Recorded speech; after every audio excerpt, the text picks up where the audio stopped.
Then let's start with a word of prayer.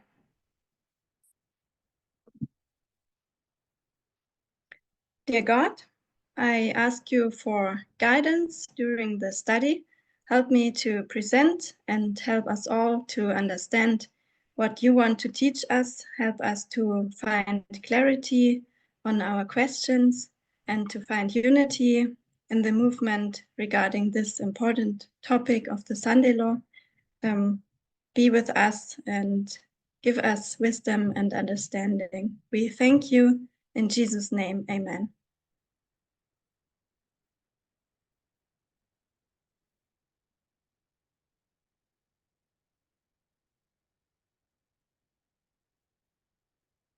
As you might know, my main topic is Islam, and according to my understanding, it is connected to the Sunday law waymark.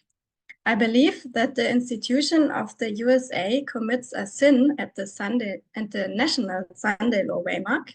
They fail their test and suffer shipwreck, which is their close of probation and judgment. In connection to that, we should see the third woe as a scourge against the army of Rome for their apostasy. We will look first in this first presentation at the sin and in the next presentation at the scourge. To make it clear, I'm talking about the institution, not about the individuals. The institution is shipwrecked at the National Sunday Law waymark. This is their close of probation. That means their test begins before this waymark. The test is beginning in 2021, which is Exeter, or the midnight cry for the institution. The test for the institution, in my opinion, is over now, and I suggest that the close of probation of the institution is January 2025. We should not mix it up with the national Sunday law and with the worldwide Sunday law waymarks. The tests are after these waymarks. They are still future and they are for the individuals. But the test for the institution was before. They have had their close of probation already. Close of probation is the closed door, shipwreck, or judgment for the institution. So my study is related to this waymark here on the line of the institution.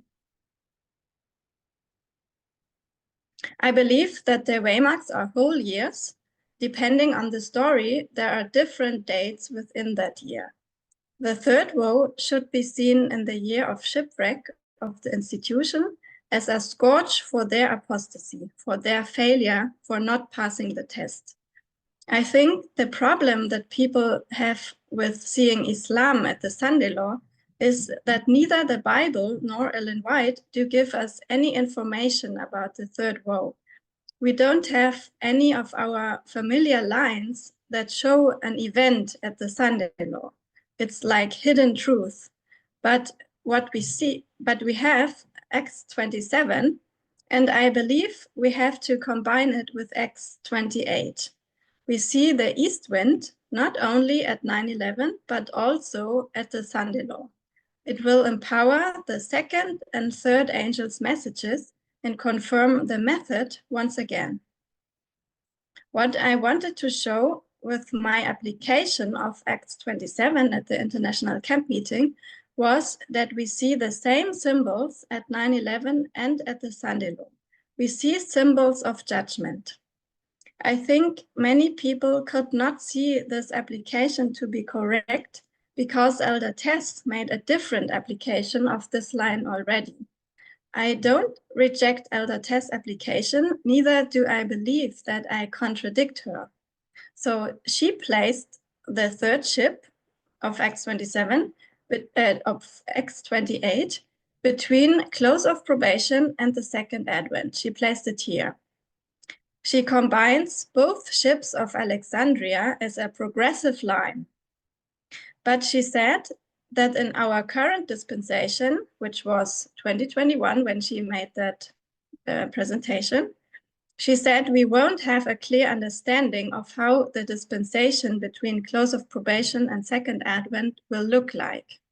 So she said, and I quote her, What I want to do is lay out a structure without attempting to make any serious application. So what I'm just doing is that I take all 3 separate ships as separate lines and placing them on top of each other. One ship stands for one line of the institution. 1798 is Alexandria, the beginning of the institutions. 1989 is Melita because it means honey, which is a symbol for the little book opened at the time of the end. 2001 is Syracuse because it is the tarrying time where Paul tarried. 2021 is Regium because it means breach.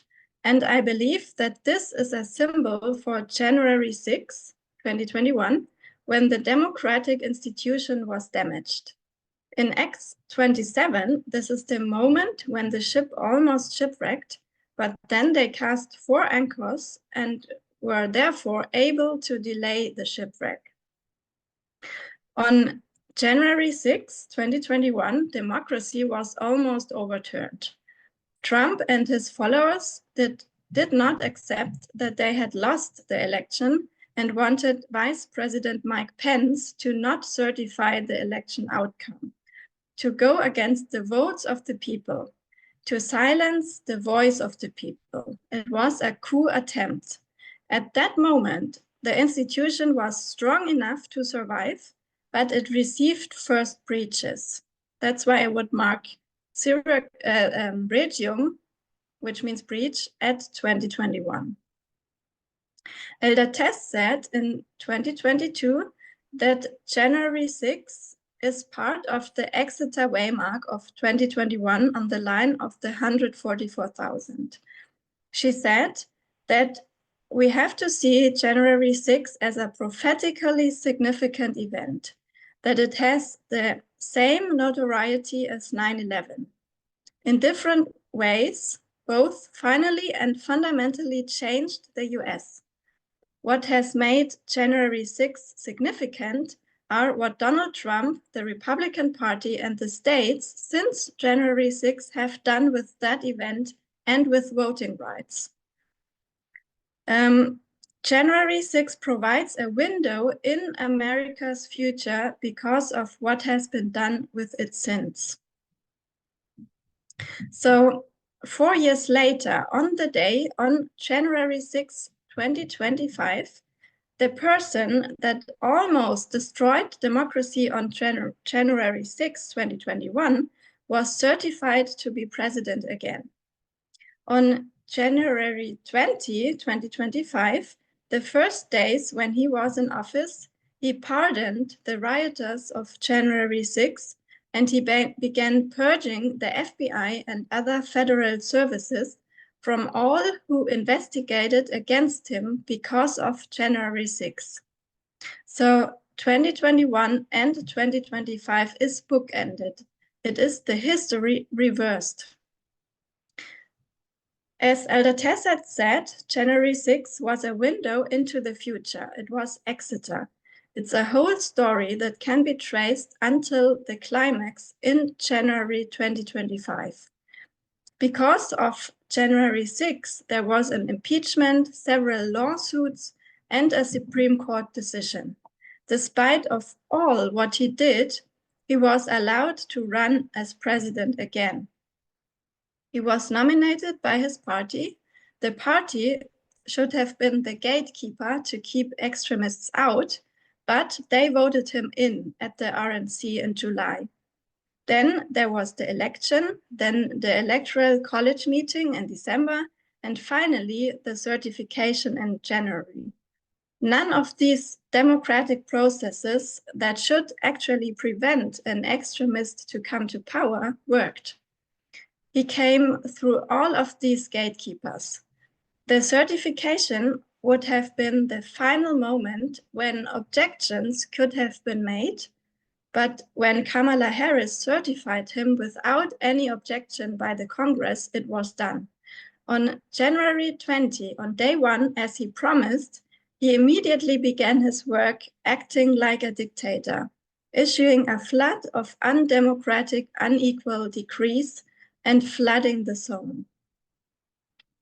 So I believe that on January 2025, the institution of the USA has committed their biggest sin, finally shipwrecking democracy. In 2024, it was prepared, and in 2025, it was implemented. It's not the voters who committed the sin, but the institution, the parties, and the democratic processes that did not function as gatekeeper anymore. It is not about the individuals at this waymark, but about the institution. The democratic institution received the mark of the beast because shipwreck is close of probation for the institution. It's still a democracy on the paper, but the extremist is in power now. The executive, legislative, and judicial branches are all in his hands, officially since January 20. So in my understanding, the institution is speaking as a dragon. It looks like a lamb, it looks like democracy, but it is speaking as a dragon. Another reason why I would place Regium at 2021 is because we have the south wind here. In Acts 28, verse 13, we have the south wind. And in Acts 27, at 1989, we have the south wind. And at the next waymark, 2001, we have the east wind. So in 1989, it is the fall of the Soviet Union, which is good for the USA. And in 2021, we have the fall of Russia, which is also good for the USA. So we have the south wind at both waymarks. And we have not in verse 14 of Acts 28, the east wind, but we know it's a rule of nature. Paul knew that it is a repeating pattern that after the south wind follows the east wind. So I would say that at the next waymark, we have the east wind because it's just a repeating pattern. In Luke 12:55, we can read that after the south, I read verse 55, and when ye see the south wind blow, ye say, there will be heat, and it cometh to pass. And the word heat in Strong's means euros, a very dry, hot east wind, scorching and drying up everything. So even if you don't accept my application of Acts 28 to be correct, I think we can surely say that we saw the south wind in 1989 and we saw the south wind in 2021. And when we saw the east wind after 1989, then we should see the east wind also after 2021. And the next waymark is just the Sunday Law waymark. So we continue in Acts 28. The final waymark is Puteoli. This is the end of the journey of the ship. The ship arrives at this point. The institution ends at the Sunday Law, as we saw in Acts 27. And therefore, I believe Puteoli is symbolizing the Sunday Law as well. So Puteoli means sulfurous spring, and the city is placed on sulfurous springs next to a volcano in Italy. Sulfur is found in the King James Bible under the antique word brimstone. It is basically a synonym. The word brimstone is found in several places in the Bible, and it is connected to judgment. It points to the final judgment, to the close of probation. But in Revelation 9, verse 17 to 18, brimstone is part of the symbols for Islam for the second woe, for the Ottoman Empire. So for us, the second woe is a parable for the third woe, the spiritual Ottoman Empire. At Puteoli, at the Sunday Law waymark, we have brimstone or sulfur as a symbol for judgment and Islam. At Puteoli, we see the east wind because we saw the south wind in the previous waymark. And this means we have two witnesses for Islam at the Sandelot waymark, brimstone and east wind. And shipwreck is judgment, and judgment is a scourge, and a scourge becomes because of an apostasy. So we have to see a sin or an apostasy at this waymark. Sandelot is the end of the glorious land, and this, in my mind, is the sin. And the woes are the scourge. They don't yet kill the army of Rome, but they hurt it again, as they did already in 2001. Sulfur has also to do with the method of warfare, as Uriah Smith tells us. We will not read it for time, and this is also only a repetition of my ICM study. As I already said, we have the same symbols of 2001 also at the Sandelot. So in 2001, Syracuse, the city is next to a volcano, which is a symbol for judgment and scourge. And at Puteoli, the Sandelot waymark, this city is also next to a volcano, which is also a symbol for judgment and scourge. 2001, Paul tarried 3 days, and at the Sandelot, Puteoli, Paul tarried 7 days. So also two symbols, two times we have the tarrying time here. 2001, we have two rivers because the city of Syracuse lays at the river mouth of two rivers. And in Acts 27, we have two seas that meet at the Sandelot waymark. So also similar symbols. We have another connection between 2001 and the Sandelot because 2001 is a Boston and pointing to the Sandelot in the line of the 144,000. It is one dispensation. God is showing the end, the Sandelot, from the beginning, from 2001. I believe that the waymarks are a point, a special day, and also a period, which is the whole year. Example 1798, where we see different prophetic events in different months, but within that year, and all is the time of the end. The same example is 1989. Also a point, but also a period. And I would say also 2001 is the whole year that we have to consider.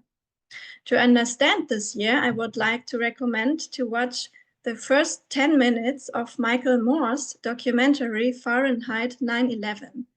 It begins with the election of 2000 between Al Gore and George W. Bush. Michael Moore is showing how the Republicans did everything to make sure to win the election. They suppressed voters in a huge scale. With the brother of Bush, who was governor of Florida, there was a lot of corruption. The result of the election was so close that they had to do a recount, which changed the results in favor of Al Gore. But as it took too long, the Supreme Court decided that the recounting of Florida should be stopped and that Florida was won by the Republicans. This was a very controversial decision, and on January 6, 2001, the election result was to be certified. Several Congress people, especially Black Congresswomen, brought their objections, but no senator helped them to sign their objection. Therefore, the objections were not valid and the Congress people were silenced. So at the end, Bush was certified as president by the Vice President Al Gore. So he certified his own defeat, basically. Someone told me recently that there were 3 young lawyers that flew to Florida to assist the Bush team at this Supreme Court case.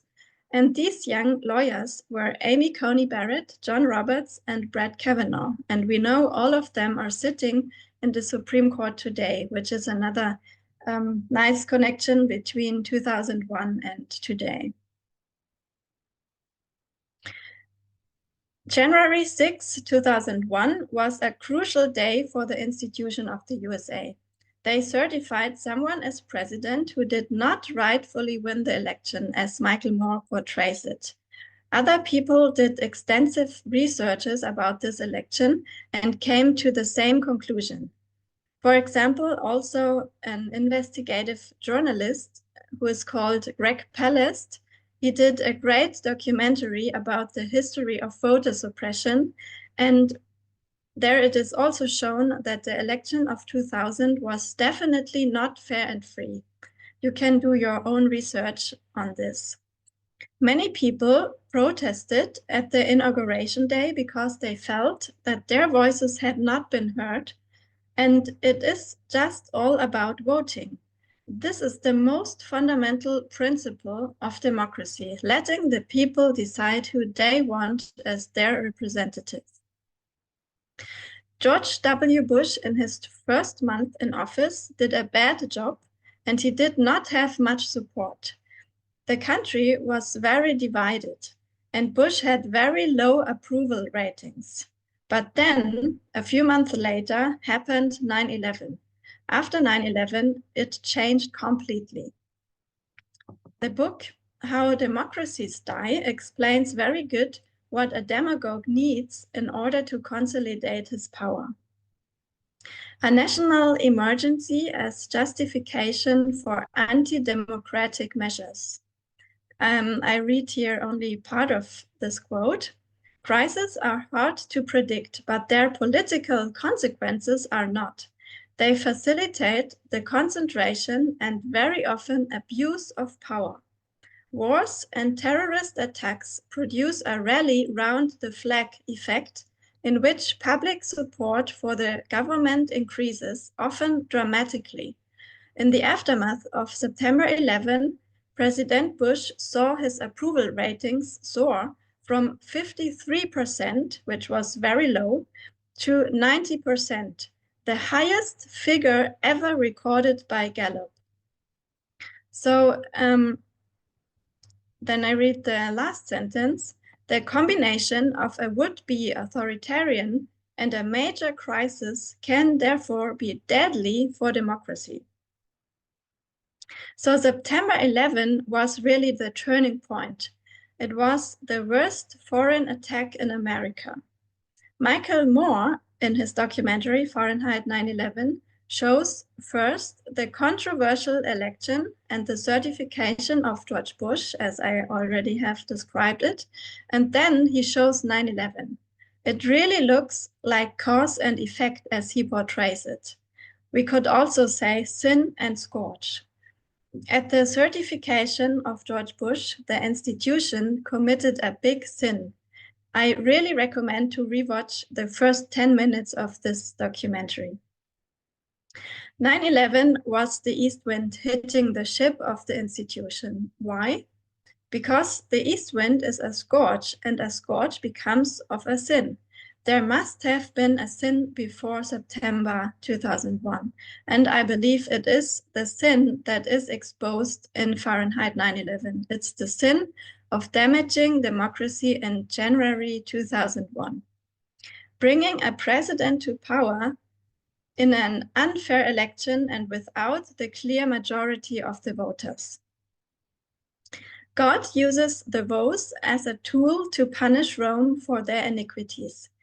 We saw how the USA began to transfer from being the glorious land to becoming the Sunday Law movement.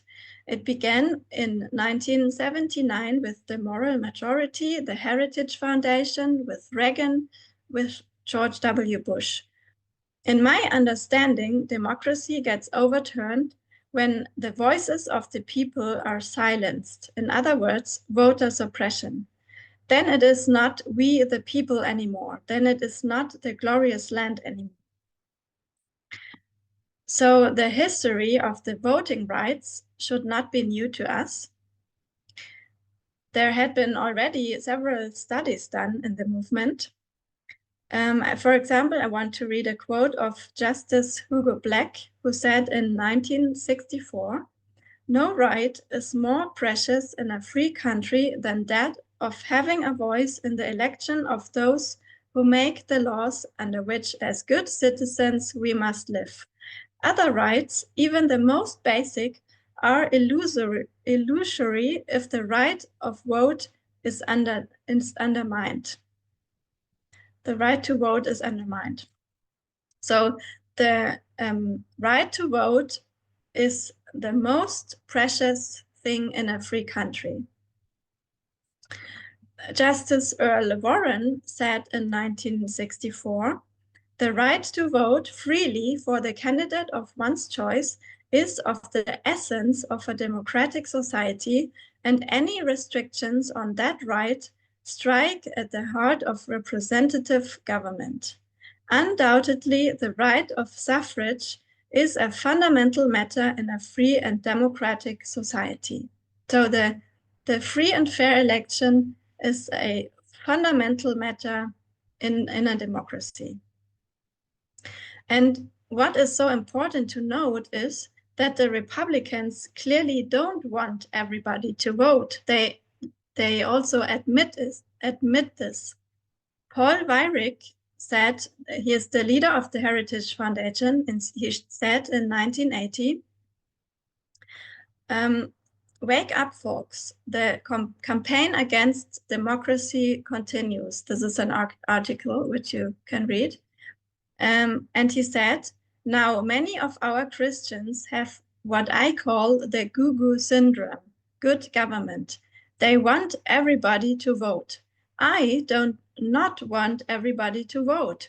Elections are not won by a majority of people. They never have been from the beginning of our country, and they are not now.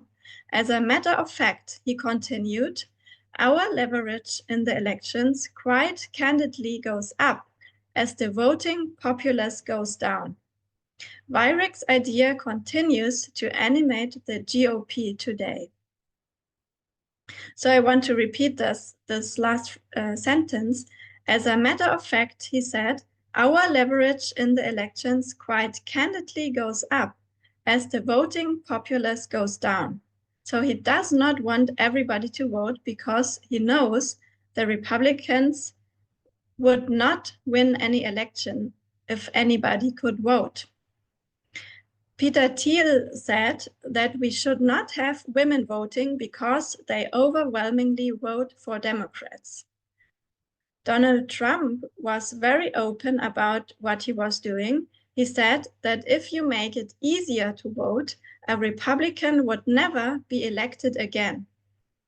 He said they had levels of voting that if you would ever agree to it, you would never have a Republican elected in this country again.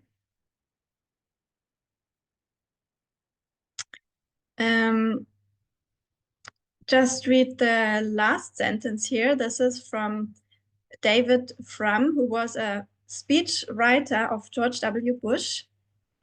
And he said, "If conservatives become convinced that they cannot win democratically, they will not abandon conservatism.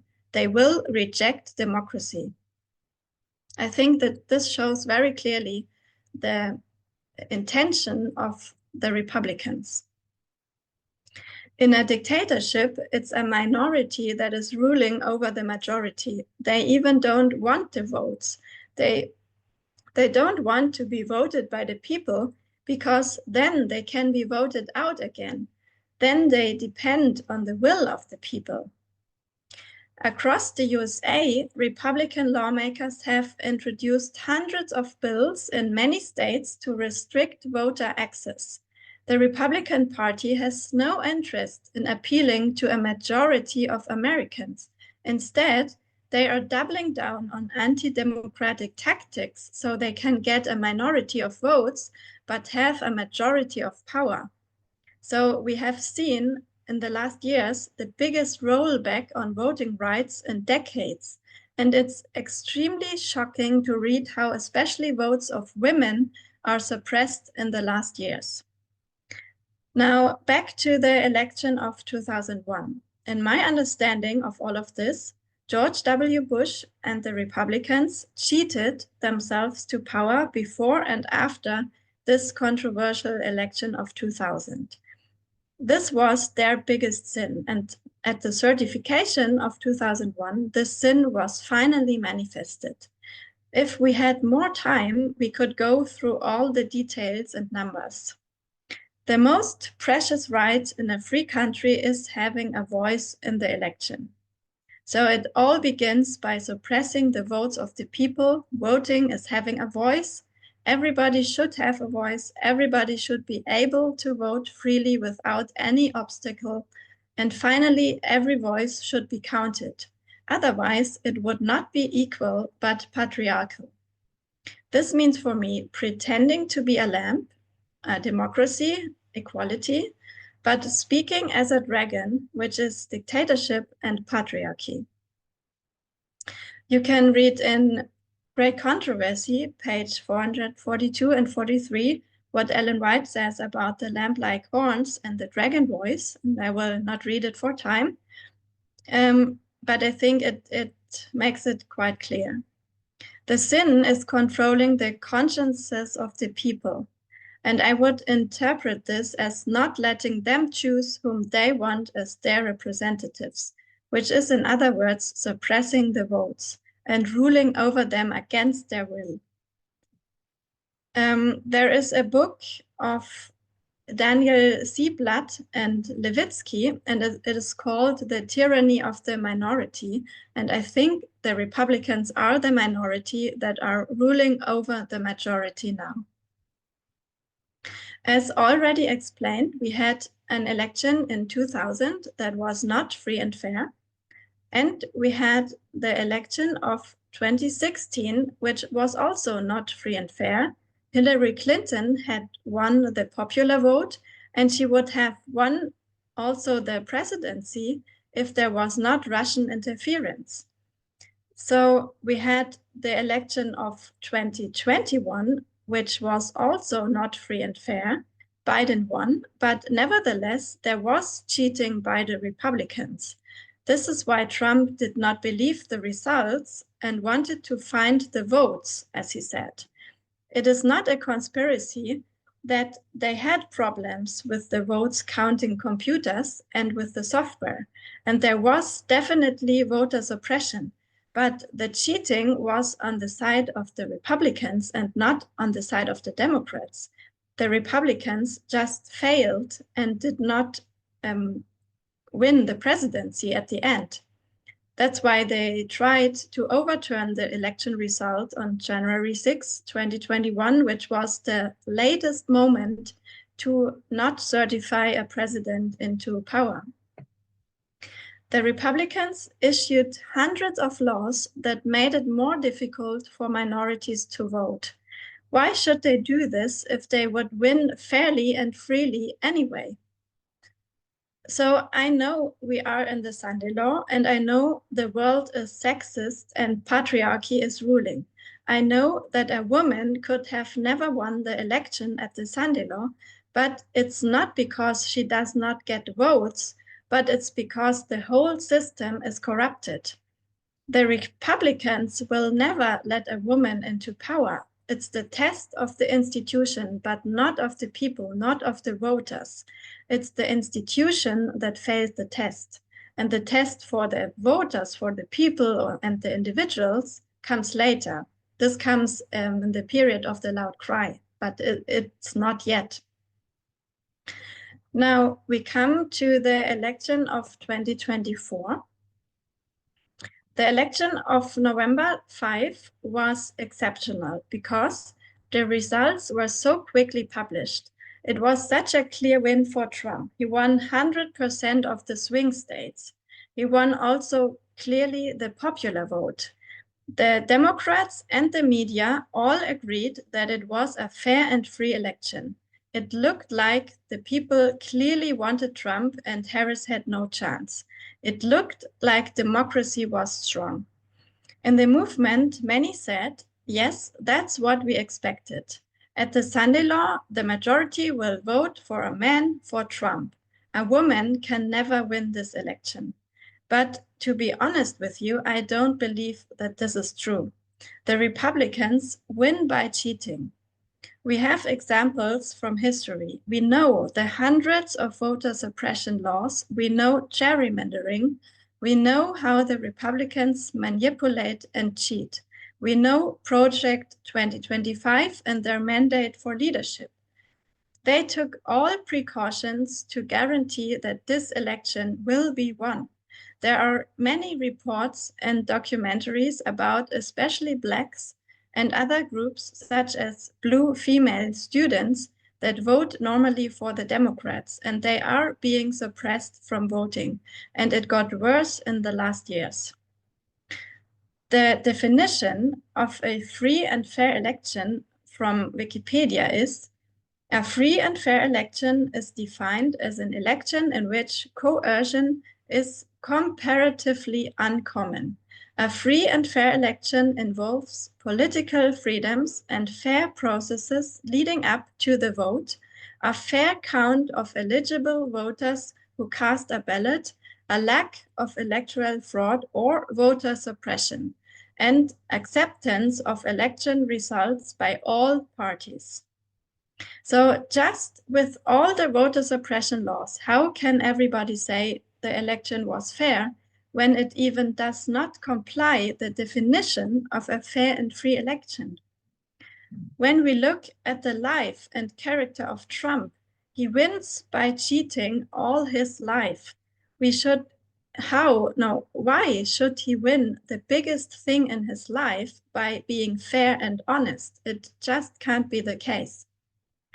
The historian Heather Cox Richardson said in 2024, "You don't take away the drop boxes if you think that the people want the policies that you are advocating. You don't suppress the vote if you think what you are doing is popular. You don't try and shut people up if you think that they are going to be speaking for you. You don't go out there and lie about all your policies if you think people actually want them." The voter suppression covers several strategies. It is a strict voter ID requirement. It is a restriction in mail-in voting. They have polling place consolidations and closures. They limit early voting periods. They purge voter rolls. They criminalize the election of worker assistants. And there are barriers to voter registration. And this has, all of this has a disproportionate impact on minority communities. So in my understanding, a democracy is fallen when a minority of rich and influential people is ruling over the majority. This is dictatorship, even if it still looks like a democracy. And again, I don't deny that the majority is sexist and also that far too many like Trumpism. We see patriarchy gets more and more popular all over the world, but the majority does not want to be suppressed by an authoritarian leadership. The majority is still liberal and wants freedom. I think also the polls confirm that. There are journalists and organizations that are fighting since many years for fair and free elections, and they are analyzing the elections for years. They have a lot of experience in this. Their mission is to make sure that the people can trust in fair elections, which is the foundation of a functioning democracy. And these organizations have found serious concerns about the 2024 election. And after all that we learned about the Republicans and Trump, I have no doubt that what these organizations say is true. If you don't believe that, please do your own researches. I think even if we were not in the movement, but were just citizens who care about democracy and about our right to vote, even then we should stand up for truth. and not believe the lies of a demagogue. He is a cheater. We can check all the voter suppression measurements. By definition, the election was not free and fair. This is just a lie. These organizations found clear evidence. They wrote letters to Harris still in November to call for a recount in several swing states because of serious concerns. I will show here a few websites that are worth to check, but I will not read this all for time. This is an organization called smartelections.us. It is a non-partisan, non-profit organization who wants the public to have full confidence in election results. And they are listing here all the concerns which they have. For example, there were 200 bomb threats that disrupted the election. No one knows what happened when the election offices were evacuated because of these bomb threats. And the threats were only in democratic districts and came from Russian email accounts. Then another concern is that the software code of the voting machines was accessible for everyone. It was put online. There are known security breaches. The results in some states look not like a natural voting behavior, but like manipulated figures according to statistic experts who analyzed them. Here is a letter from a tech security expert, and he wrote that letter to Kamala Harris in November after the election. And he also had serious concerns and told her she should call for a recount and for an investigation. Then there's another organization which is called Election Truth Alliance. And this organization did extensive analysis of the election data, and they also found serious concerns about manipulation. It is worth to check their websites. Greg Palast is the investigative journalist who has experience in election investigation since 25 years. He did a really good documentary on the history of vote suppression and Jim Crow, and it is very well researched in my mind and worth to watch. Here is the link. And he said recently that according to his extensive researches about voter suppression, he is sure that Harris would have won the election just based on the numbers of votes that had been suppressed. He is listing here some key numbers, which I also will not read for time, but you can read it on your own. Of course, I won't be able to prove that all these numbers are correct. And also those organizations say that they have evidence, but they have no proof. And this is why they urgently call for investigations and for recounts, because they have really serious concerns. Greg Palast writes here on this article, it is America's nasty little secret. The nasty little secret of American democracy is that we don't count all the votes, nor let every citizen vote. The last paragraph, question, if these vote suppression laws, notorious example in Georgia, if these suppression laws had no effect on election outcomes, then why did GOP legislators fight so hard to pass these laws? The answer is clear on the Brennan Center's map of states that passed restrictive laws. It's pretty much Trump's victory map. And these are all these blue-colored states here on this map who passed restrictive voting laws between 2021 and 24. And all of these states, Trump has won in this election. The historian Heather Cox Richardson said in an interview on February 13 this year that, I read only the yellow marked thing. She said this is actually a real issue, and it bothers me that since 2021, for example, 34 states cut back on voting rights. And we look at 2024 and people say, well, you know, why didn't Black people show up for 2024? So why didn't they vote? And they don't put that together with the fact that we have had these voter suppression laws.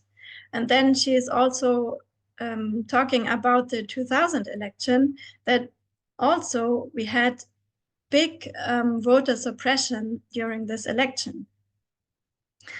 At the end, she says, we are getting rid of the idea of free and fair elections. People simply find they are unable to vote. Their votes get discounted. Their votes get challenged for one thing or another. I think we should take that serious. It should not come as a surprise to us that the election was definitely not fair, even if the Democrats and the media told us so. How can we believe that the Republicans played fairly this time and risk to lose the election, when they even say things like the following, just as one example? Trump said on January 19, Elon Musk knows those computers better than anybody, all those computers, those vote counting computers. And we ended up winning Pennsylvania in a landslide. And then he said, thank you, Elon. So I believe that the Democrats should definitely have called for an investigation before January 6, 2025, before they certified the election results. Kamala Harris certified a demagogue into office. The Republican Party brought him up when they did not function as gatekeepers anymore, but Harris certified him at the final end.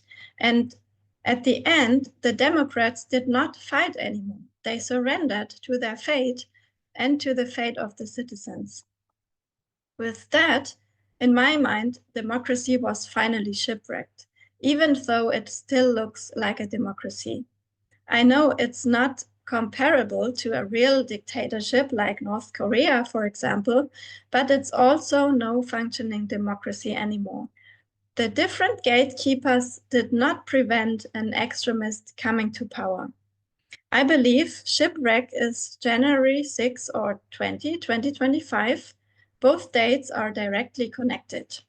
And we saw what Trump did on day one, acting like a dictator, issuing a flood of decrees, even beginning a kind of persecution against equality, against DEI.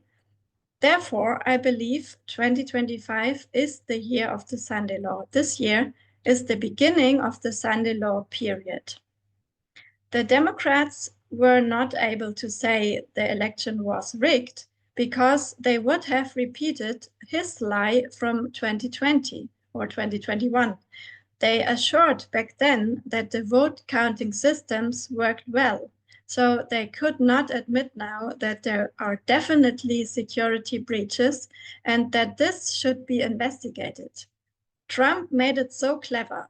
In spreading the narrative of a stolen election back then, he already made it so the Democrats could not use the same phrase 4 years later when the election was indeed stolen by him. It was a very clever strategy and it worked perfectly. Rule number 1 in our narcissist playbook is blame victims for what you yourself are guilty of. So he cheated in 2020 already, but he still lost. That's why he refused to believe the result. Imagine if he had lost in 2024 again. He was convicted of several crimes. Elon Musk said, we have to win or we go to jail. So they could not leave that outcome just to the voters. They had to take precautions beforehand. In conclusion, so what should we do now with this? We could say that we trust the mainstream media and not those independent journalists or organizations They are rather spreading a conspiracy of a rigged election, repeating the conspiracy that Trump spread 4 years earlier. But I would argue we are living in an information warfare. We know that the media is not so independent anymore. We already saw that Jeff Bezos changed the Washington Post. As I said, the Democrats will not admit that the election was not fair. There is no way back for them. Both parties failed completely. So we rely on those organizations who are doing a great and brave work to research and find the truth, to reveal what is really happening behind the curtains. You can do your own researches and read those sources. I will share my notes afterwards, and you can check these numbers. I think we should believe them instead of believing the lie of Trump. Daniel 11:23 says that the king of the north works deceitfully. This is just his character. So based on Acts 27 and 28, I was certain that Trump will not be elected by the majority of the people, but that he will be nevertheless certified as president. The majority would vote for Harris, but they would not let her into power. Instead, Trump will be certified. And I was saying that January 6, 2001 was pointing to January 6, 2025. A president was certified that was not elected in a fair and free election. Now, we had Trump as a clear winner already on November 5, but that is only because they made it so clever and prepared it in advance. They knew another insurrection and violence would not be successful because the Democrats were prepared for that. So the election result looked as if the majority wanted him, but this is a great deception in my opinion. By definition, it's a lie that the election was free and fair. The sin of the institution at the Sunday Law of both parties was committed on January 6, 2025, and I want to clarify that I'm talking about the line of the institution here. It's their close of probation now. In this study, I wanted to show with the line of Acts 28 that we have the same characteristics at 2001 and at the Sunday Law waymark. We see problematic election outcomes at both waymarks, and we see symbols of Islam at both waymarks. 2021 is Exeter for the Sunday Law, and January 6, 2021 is a window to the future for America. It was almost shipwreck, but they dropped the 4 anchors and certified Biden and Harris into office. So they had 4 more years to fight for democracy. And also the Republicans had 4 years to prepare the takeover of the government. Voter suppression is the big fundamental sin of a democracy, of a democratic country, of the glorious land, which is pretending to uphold democracy while speaking as a dragon. Voter suppression is an attack against equality. I suggest that we see the manifestation of that sin in 2025 with the certification and inauguration of a dictator after an election that was not fair because of voter suppression. I wanted to show that the King of the North works deceitfully and does not win fairly. It's not the individuals who receive the mark of the beast at this first Sunday Law waymark, but it is the institution. The democratic institution did not pass the test. July and November 2024 was Exeter for this, but January 2025 was the final shipwreck of the institution, which is my suggestion. In my next study, I would like to talk about the east wind as a scourge to the army of Rome. So this was my first study. If you have any question on that, please let me know. Otherwise, we would close in prayer. Hi, Elena. I have a few questions for you. Yes. The first one is about the two rivers, that you've spoken about, that they're the same. I mean, we see the two rivers in 2001, and we see the two rivers, so virtually to 2025. Have Mhm. you defined what they are? No, I have not, Yeah. but this would be quite interesting, I think. hmm Uh, I, I was wondering if it has to do with the two stream of information. I don't know. Um, but yeah, Yeah, no, possibly. possibly. Okay. Yeah. Okay. Also, what also would be interesting is the tarrying time, because in Yes. 2001 Paul tarried 3 days, and in Puteoli at the son-in-law he tarried 7 days. That would be also interesting to investigate what it means. Yes, definitely. Um, I have another question for you. I have a few. So I understand that the elections were not free and fair in November 5, which is the reason why Trump has won. Um, and you say that because they were not free and fair, actually that would be Harris that would be nominated but not certified. But it goes, in my mind, it's like, could it couldn't be the way another way around, or could it? If it was a woman who have won, how prophecy would have been fulfilled if that would be the case. Do you understand what I Um, mean? Yeah. yes, I think she could not have won because, as I said, the system or all these institutions just don't let a woman into power. So hmm I would say, so when we say we are now at the son-in-law, it is clear that a woman cannot be president at the son-in-law. But the reason for this is not because the majority would not want her, but because the whole system is corrupted and is patriarchal and does not let a woman come into power. So I really think it is correct to say a woman can never win at the son-in-law, but the reason for that should be defined as well.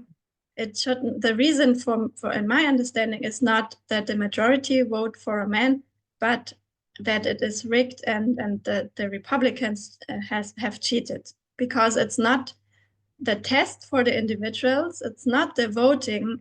The voting is not the test where they say, okay, I vote for a woman, then I have the seal of God, or I vote for a man, then I get the mark of the beast. Yeah, This is sure. not yet the test. hmm This comes later. Yeah, okay, got it. Very clear. So, in this application that you've made about the free and fair election that were not free and fair, so you join what Pedro was presenting last year about Mhm. the third ship, which is the line that you've presented. Um, so my question is, how do you see July 18th then?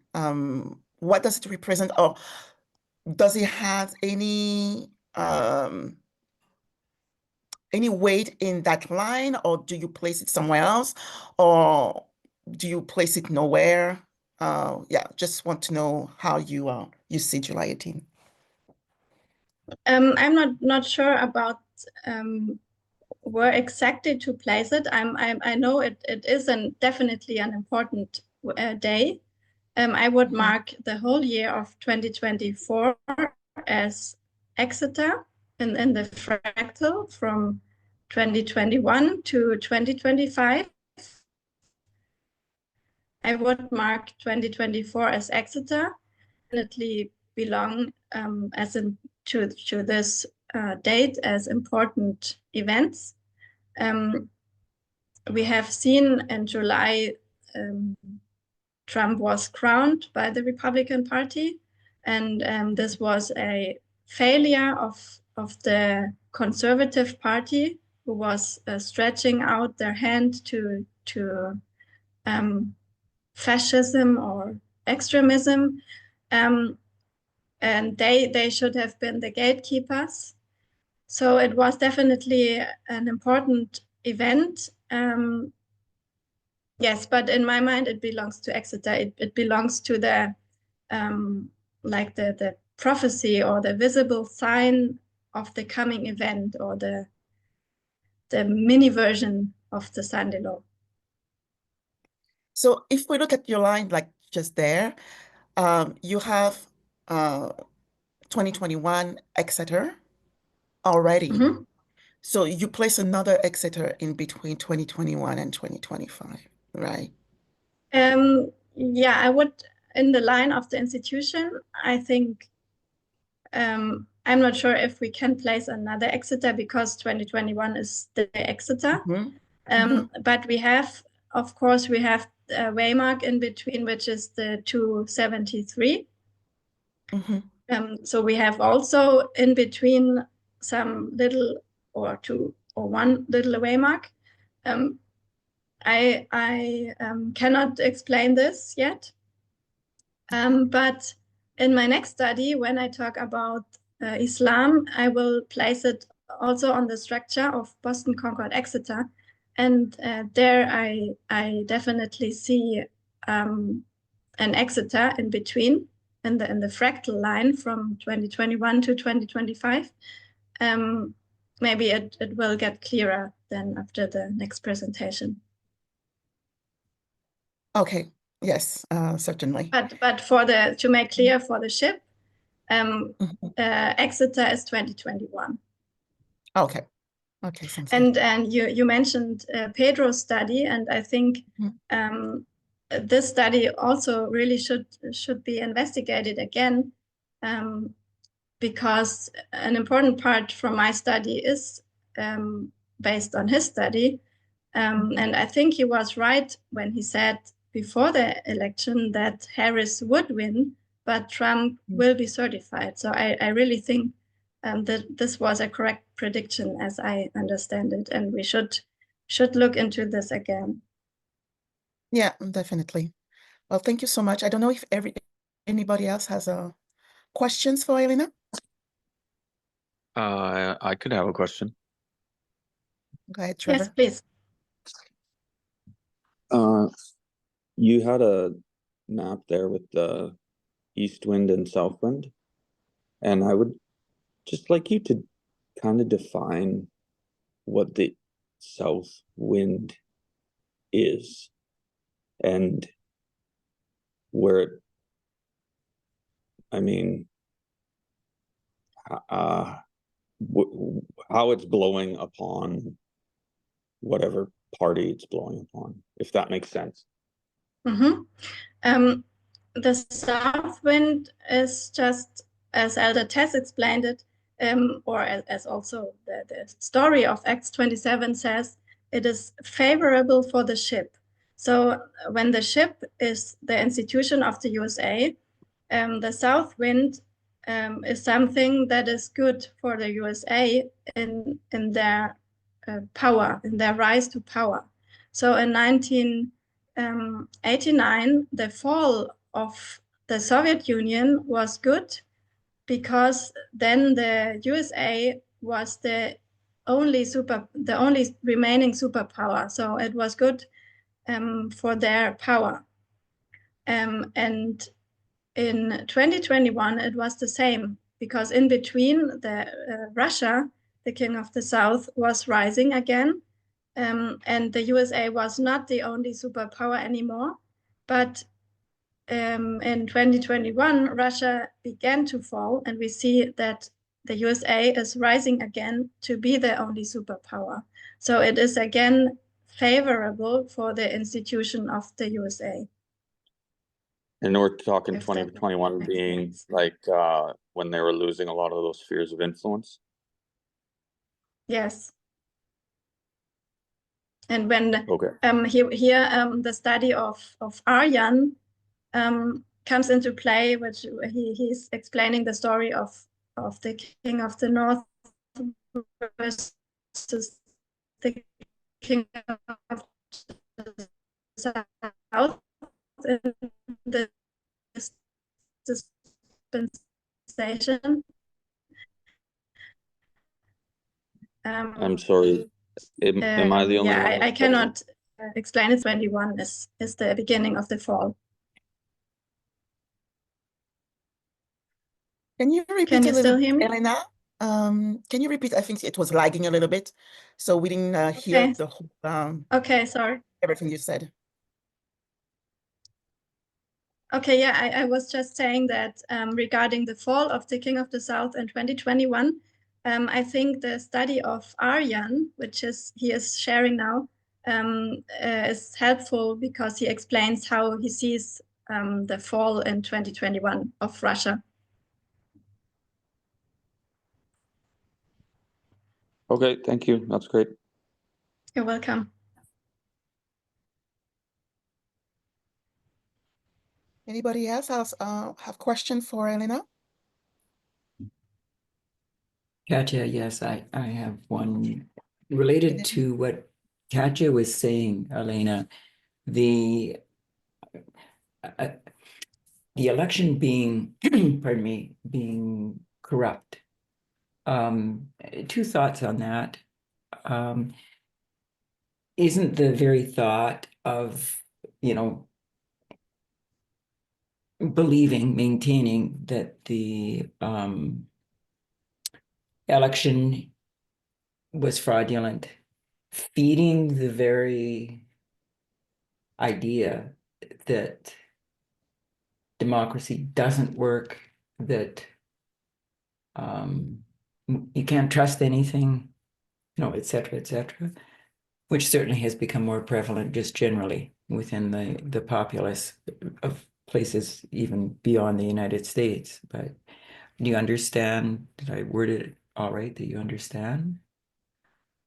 Yeah, I think this is exactly what the Republicans tried to do all these years. They wanted to say that you cannot trust the elections. And so they wanted to discredit the democratic processes. And this is also what these organizations, which I have shown, are saying. They say we have to trust the elections, and therefore we are doing all these investigations that people know.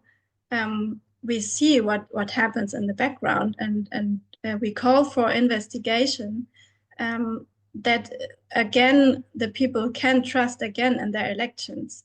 But just to say that the election is free and fair, you can trust in the election when you, in reality, you cannot, would just not be true. It would be spreading a lie. And we know of the just in case the computer counting system and the software and all of this, just if this would have been everything correct, we still have the voter suppression. And this is just fact. It is no conspiracy. It is just history since all these years, since Jim Crow. And it got worse and worse in the last years. So yeah, it is just fact. And I certainly agree. I mean, sowing doubt is one of the best strategies, right? And I remember Yeah. Elder Parminder with his one study where he took us through the various elections and so on. And basically, the Republicans, quote unquote, wouldn't have won. Yeah. But coming back to the point Katja was making with one of her questions, in terms of, the fulfilling of prophecy, Pharaoh of Egypt was the correct Pharaoh to be on the throne at a certain time. Nebuchadnezzar was the correct ruler in Babylon at a certain time. How do you mesh it with Trump needed to be the specific ruler at this point in history so that prophecy could be fulfilled? Yeah, I think Trump needed to be the ruler, and he is. So prophecy was fulfilled with this election outcome, or with the, yeah, not as I said, not the majority wanted him, but he was certified as president, and with this prophecy had been fulfilled in my mind. And that comes to the last point, the latter point that you were making in terms of a woman, Kamala Harris in this case, could have been Hillary Clinton in the 2016 election, but would never win not because the majority didn't want a woman, but because the system is corrupt. Mm-hmm. That was your point. That's, Okay. Thank you, how I Elena, very understand much. it. Yes. You're welcome. Yeah, no, excellent. Thank you so much.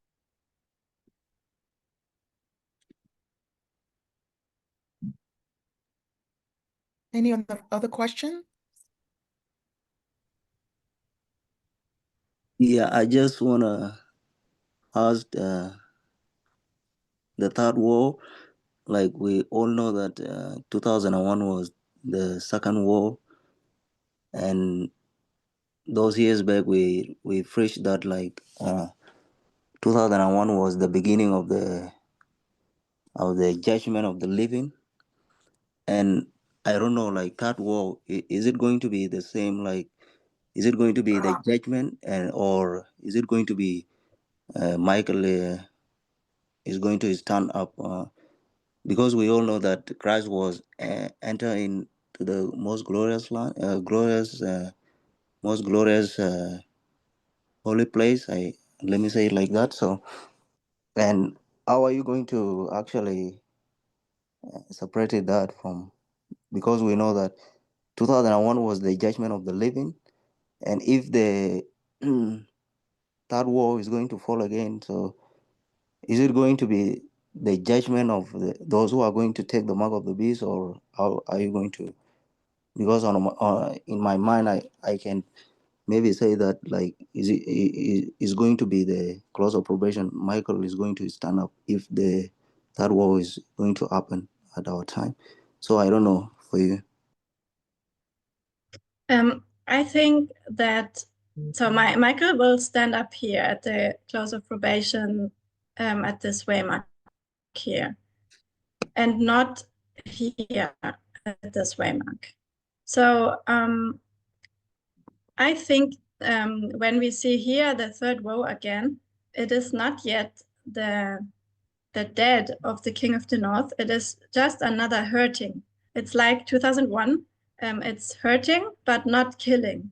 And at the Sunday law, it will be again a hurting, a judgment for the institution, but it is not yet Michael standing up. It is not yet the final end. This comes here. So yeah, maybe I can add that 2001, it was the confirmation of the first angel's message.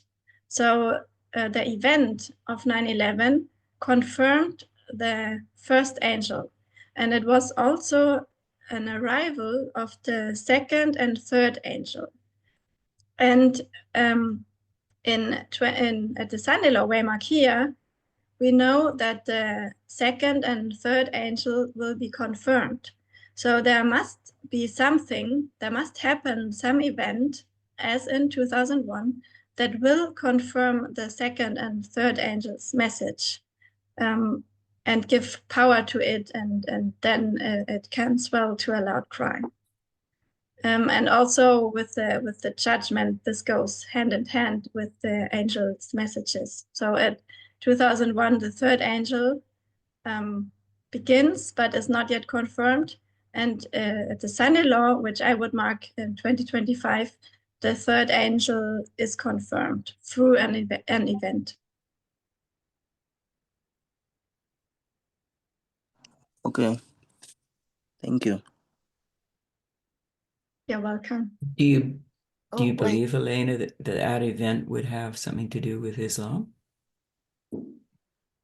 Yes, and that's we will discuss this in my next study.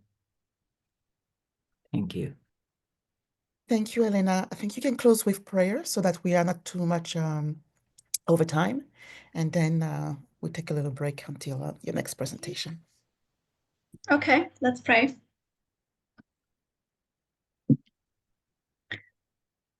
Dear God, thank you that we had the possibility to study your word. I ask you that we all get clarity on our questions. I know that we have different views on the Sunday law, Waymark. I hope we will get unity. I hope we will find a way how to bring all those different studies together. Please be with us in this remaining Sabbath day. In Jesus' name we thank you. Amen.